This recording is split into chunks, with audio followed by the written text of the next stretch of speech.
Okay, introducing on my podcast and radio show now. It's great to get a man called Dan Hadfield Thank you. Thank on you. my show. Out of his busy schedule, and thanks for doing this for me. Much My appreciated. pleasure. One of the leading Take That and of course Gary Barlow tributes here in the UK, Europe, and beyond. Wherever Gary's known, I guess. I So say yeah, worldwide, but actually it really just extends to as far as my car will drive. So it's all fant- good. fantastic. How long have you been doing Gary Barlow? Is he the main man that you take off? Yeah, yeah. I started in doing lookalike work in 2011. I wasn't singing at the time, not professionally, although I sang in a few local bands, and then I started doing lookalike work really quietly and on the side because I didn't really want to kind of reveal that I was doing lookalike work because I was a bit embarrassed about it. I didn't really know what it was about. I just found myself doing it, and then I ended up being seen by an agent going for an audition in Manchester just to see if I could sing the Take That stuff, and ended up on a Take That tribute, which I just didn't imagine myself doing at all. So I was kind of reluctantly going on stage doing this, but then it went well, and yeah, I just really found my feet with that, and then ended up going and soloing. And so I've been doing it 12 years. I've done 13 years, so I've done just over 1,300 shows now, which is just amazing when I even say it out loud. Yeah, Really, I never imagined that. yeah, that's massive. And it all started in Manchester. The audition. That's where Take That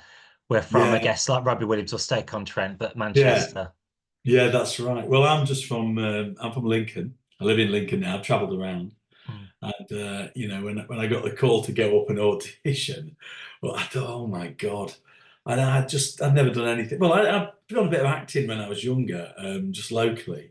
And I'd done it, obviously sang in public before, but I just felt that there was something about doing this that was going to be, I don't know, like I had a feeling it would lead to something else. Mm. And I was right. Ultimately, I just didn't realize that it would change my life and lifestyle completely, So Mm.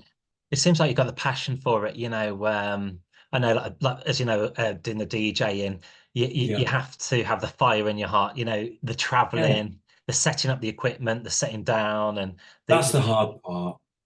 and meeting your fans as well. There's a lot to it, Yeah, isn't there? Being a tribute yeah, artist. that's right. Yeah, it's an odd one that. I just feel that you're getting up in the morning early. You've got family, getting up early. You're dealing with the personal aspects of your life, and then you may be traveling 5 6 hours with a van full of your equipment. You're setting up. You're tired, and you've got no time to yourself. And that's not a small violin going, but you might be on the go for 8 or 9 hours before you've sung a note. Mm. And then you have to do a 2 hour show, which is the best part of the day and really, really wonderful. And then you've got obviously a bit of mingling to do and say hello to people, but the appreciation of the fact that they've come. Then you've got a couple of hours packed down, and then you've got a long drive back. So suddenly, I mean, it's no stranger to do Yeah, sort of 21, 22 hour days, two or three in a row. And yeah. I think people have this misconception that you just turn up, sing, go home, and it's all roses in that way, but it's far from that, really. Mm. And hanging around as well. I know you've done a gig by me, and you couldn't. Yeah. Did you find difficulty trying to find a good changing room? So you had to go over the way Oh there. my God, I got changed in my van. Oh no way! I've got changed everywhere. I've got changed in luxury hotels. I've got changed in lay-bys. I've got changed in disabled toilets. I've got changed God knows where. And it's, you know, some nights are kind of, really nice. Other nights are Phoenix nights. And do you know what? It's funny. I actually enjoy the Phoenix nights ones more than the luxury ones Mm. because it keeps it real. So, but yeah, what makes the real difference to me is how people are and how people respond. And if you've got a warm, receptive crowd, and 9 times out of 10, that's what I get, then it lifts me enormously. I think people think that you must be doing your dream job if you're DJing or you're singing and whatnot. And there's no such thing as a dream job. There's always downsides to it. But if you've got good people in front of you who want to enjoy themselves, That's you amazing. know, I mean, like doing what you do and then running a business on top. I mean, a lot of people can't run a business, let alone balance their own bank account. So yeah, it's yeah. a lot to be considered, isn't there? Yeah, yeah, and one man show really, and well, not so much these days actually. We've obviously I've got my band behind me now, which we're just into theatres doing the Gary Barlow evening with Dan Hadfield as Gary Barlow kind of thing. So we're covering all Gary's and take that shows in the theatres. That's really nice because we've got the live music element and I've been meaning to do this for a while. I've got a wonderful band, and we're just touring the UK at the moment. And lovely, that's lovely to hear. You know, like by us, we've got a Redditch Yeah. theatre. Uh, Yes. um, you know, performing in those venues, that's just another breath, another avenue to go down, isn't it? You know, auditoriums and It so on. is. It is. I really enjoy the theatres because people are sat facing me and they can't escape. And there's a nice element of I feel like I've got them. When they're there, I've got them. And that's when I feel really at my best. I feel like it's a two-way thing. If people are milling around, it can be a different sort of night. You're managing the crowd in a different way. But if they've come to, captively watch you, the performance element changes.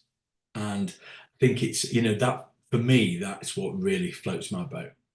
And I just wanted to ask, you know, when you go, you know, about your business shopping or, you know, you're doing so visiting friends and Yeah, family, do you yeah. get recognized or do people look at you quite often? Is it? Honest, right, I can give a no nonsense answer here but I always think it makes me sound like I don't want to sound, but yes, it happens every day. Oh, It happens every day in some way. And some days it happens several times. In the area where I come from, Lincoln, I know a lot of people, and a lot of people know what I do, and they're really supportive of that. So in the local area, it feels comfortable. When I'm, traveling away for shows, I get it a lot. People that don't know me, I'll walk into service mm, stations and so on, and I always get the comments. The shop assistant will go, "Oh, I thought it was Gary for a minute then," and I know that I have a resemblance to him in certain ways, and I know that in other ways I don't have any resemblance to him at all. But I think what people see is they might catch a certain profile of me.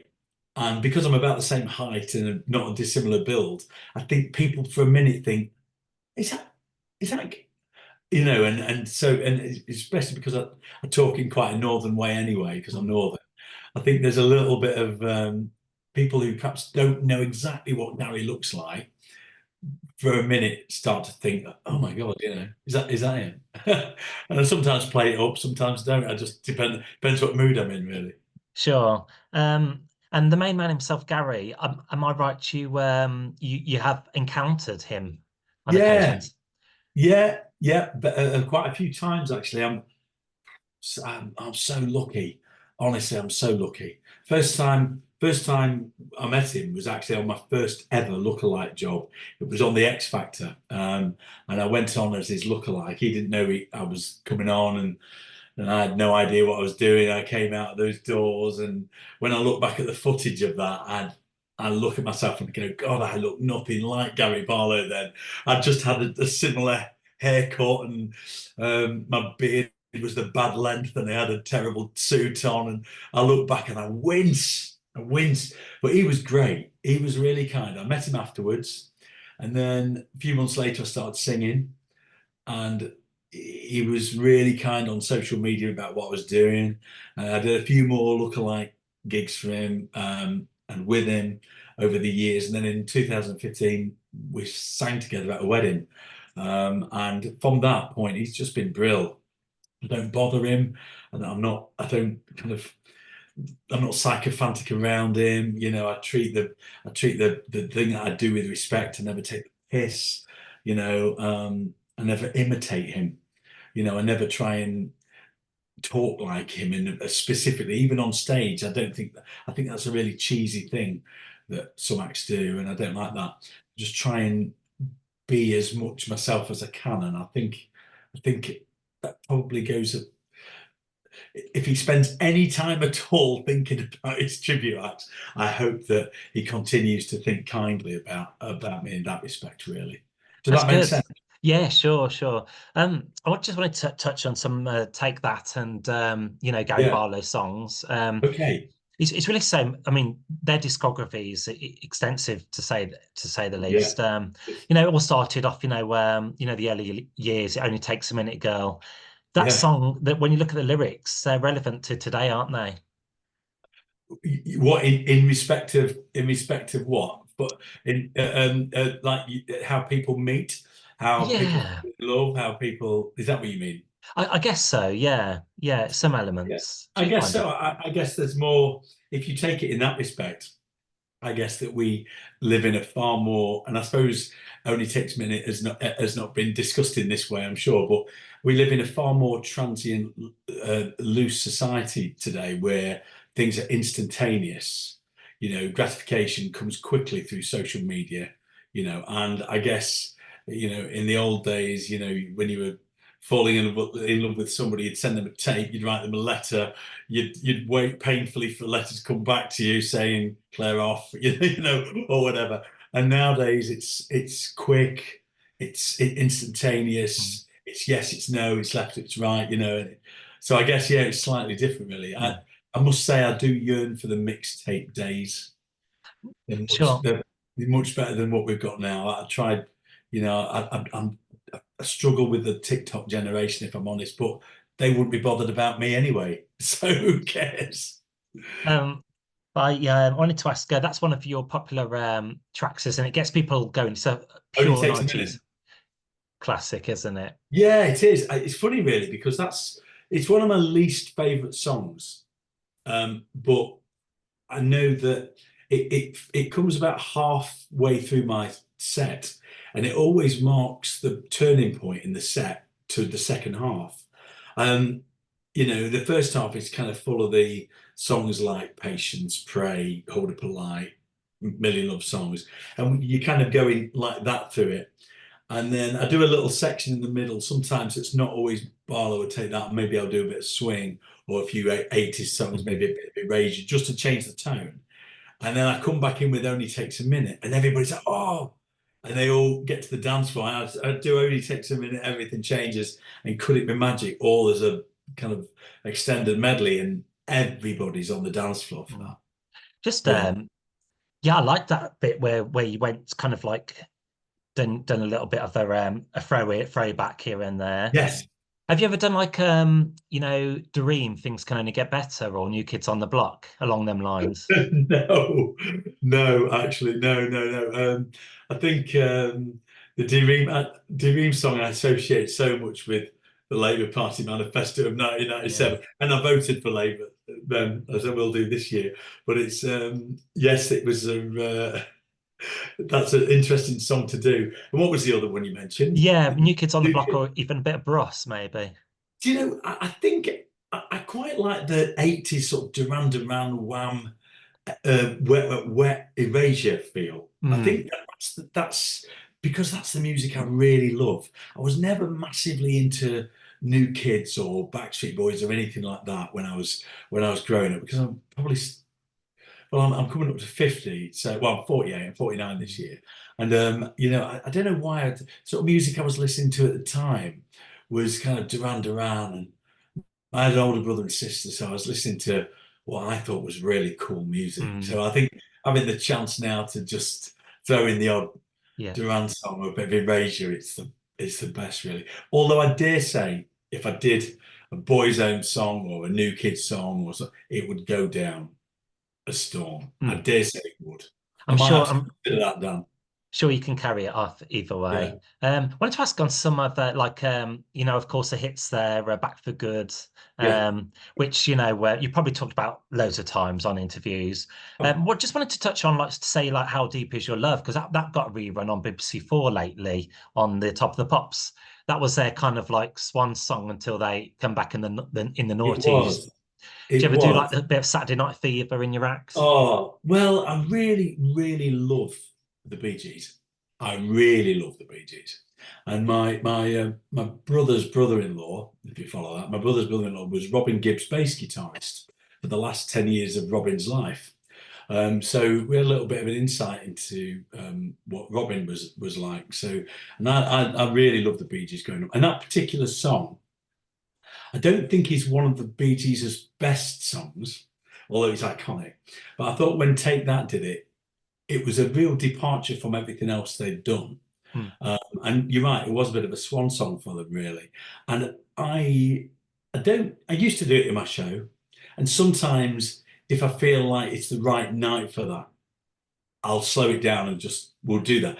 And I barely have to sing a word because everybody immediately goes, oh, and starts singing along. Mm. It's one of those songs really, kind of everybody knows the lyrics to, even if they don't always get the lyrics right. Mm.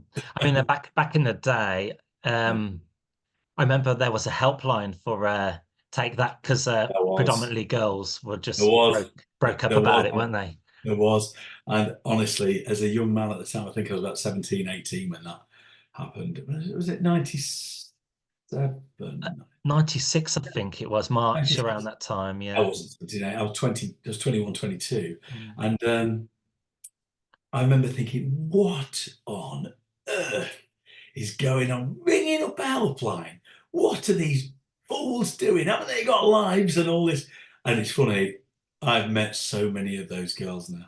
I've met so many who have been, stayed in the Take That fan base who said, oh, I hung around Mark Owen's bins. Oh, I used to, look for Howard on the bus and all this. And obviously, nearly every one of them rang the helpline. Mm. But I suppose a bit like Beatlemania, sometimes you tap into a zeitgeist, don't you, that's going on, and I think Take That are as big as any certainly in the UK as big as any band ever will be, I guess, really. Music's a powerful thing, isn't it? Really, like Yeah. What do you like, Dan? Yeah, I mean, during that time, I was just getting into music, so I was buying like stuff like Britpop, like Pulp and Yeah, Oasis. And yeah, then, admittedly, my next question takes you to that era of the Spice Girls. Now, Gary Barlow had two number one hits, Open Road and Forever Love, beautiful have a look. songs. Mm. And I suppose you were saying about, having to perform those songs at the right time because you always have to go with the crowd pleasers. I Yeah, mean, what do you sometimes incorporate Forever Love in your act with the piano? It's a beautiful song. Forever Love is a regular feature of what I do. If it's a quiet show, like if I've got a captive audience, if it's the theatre or an intimate show, Forever Love always goes in there. Mm. I've got a lovely link to a live version of that I've done recently, which you might be interested in seeing. I can certainly happy to do that. Open Road, I just don't get on with at all. Mm. I find it. I'm astonished by that song. It's just not a song I like. I didn't like it when it came out. It might seem odd because like I said, I'm trying not to be sycophantic. I'm not going to sit here and go, I love every single song because that just makes your opinion redundant. I'm not keen on Open Road, but I certainly know that a lot of fans like it. I'm surprised that a lot of fans don't like Back for Good and Relight My Fire and Patience. I meet a lot of fans who don't like those songs, and whereas I love Patience, I think it's a wonderful song, and Back for Good is a song that everybody goes, but a lot of the hardcore fans kind of go, so it's an odd thing, but it's down to taste, isn't it? I guess. But Forever Love's a great song. Yeah, like I was saying about Spice Girls, I think Spice Girls knocked Forever Love off his number one spot in the summer '96. I think you're right. Yeah, God, that seems a long time ago now. Yeah, it does. I think Gary found it hard to find his feet after that, didn't he? He moved to LA and he was trying to find, his way back again after that. Yeah, and it didn't work out for him. And I think he's been very open and honest about that, certainly in his book. but you know, I feel that Gary's from what I can read, Gary's direction in his head was there, and when he got there, the landscape had changed. You know, he was not cool. You know, he wasn't cool to sit at a piano and croon, you know, and I think in his mind he was, you know, brought up, you know, watching Elton play at the piano and, you know, Barry Manilow sing, and kind of that thing that was cool but then became very uncool. And I think because Gary's a bit old-fashioned, I think he arrived at that point in his life where he was brilliant on the piano, lovely voice, but actually people were a bit bored of that, and they wanted the Robbies and the Oases and the, you know, and the Manic Street Preachers, who were a lot heavier and probably a lot less, probably had a lot less to say, but they said it louder, you know. I know where Robbie Williams is a different kettle of fish to talk about. You know, probably could do another interview on him. But Yeah, yeah, I mean, that yeah. must have been a difficult period to see Robbie Williams just like come out from is it Freedom and then Let Me Entertain You, and then Gary's taking like a back seat while he's like, you know, lapping up the limelight. Yeah, well, if you go, I'm surprised. I mean, when I go back and listen to some of Gary's old stuff, you know, there's some unbelievable songs in there. Lie to Me, I think, is was one of the best songs that he's ever done. But there's some bland stuff. When you go back and listen to Robbie's stuff, at the time it seems so like, yeah. But when I listen back to it now, you know, I find it's sort of juvenalia. You know, Mm. I think we've heard him perform "Let Me Entertain You" so many times live. When you go back and listen to the original, it seems a little bit empty. You know, and you know, and Rock DJ, it seems a bit empty. And you know, but maybe that was of its time. Maybe they were both. You know, when I think that music has dated quite quickly, really. And you know, we've got so used to hearing. It's like when you listen to Greatest Day. When you go back, when you listen to Greatest Day on the radio, it's so different to how they perform it live. And so many fans know the live performances. And when you listen to the radio edit version, it's almost a bit kind of sterile. Mm. Like Broken Down, and No Greatest Day is like a 5 minute epic, isn't it? I mean, do you get asked to perform that song a lot of weddings, Greatest Day being? Greatest Day is usually the second song I sing every show. I never do a show where Greatest Day isn't in there. Yeah, I always start with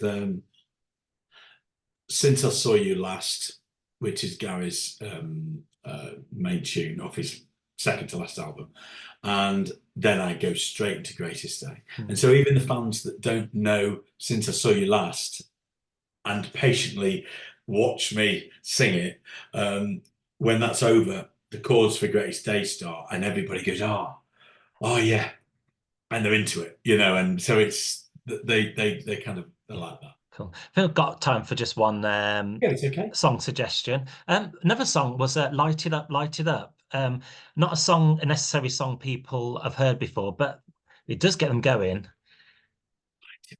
Is it Light It Up? One of the songs. I think it's in your second half of the set. Light it up. I may be wrong. You've got me now, Dan. Light it up, light it up. I don't know that. I'm not sure what that is. Okay, well, we'll leave that one. It's all right, we'll come back to that.